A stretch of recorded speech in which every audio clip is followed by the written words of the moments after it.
তো hello guys, আজকে শনিবার, সেই জন্য গঙ্গায় গেছিলাম। তাই জন্য অনেকগুলো ডগি পাখি মাছ দেখেছি। তাই জন্য একটা জিনিস তো নিয়েছি, ম্যাজিক করে আনতে হবে। ওটা এখনো দোকানে আছে, নিয়ে আসি। তো এই দেখো বন্ধুরা, এটা মাছের হচ্ছে খাবার।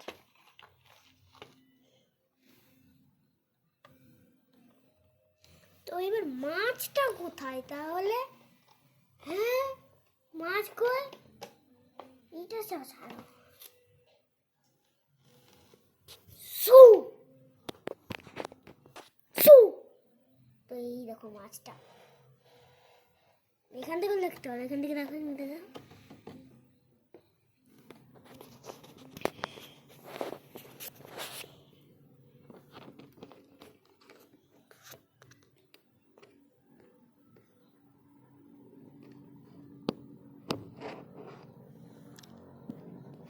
তো এইটুকুর জন্য আজকে পাই। লাইক সাবস্ক্রাইব বেশি, কমেন্টও করতে হবে। Bye bye.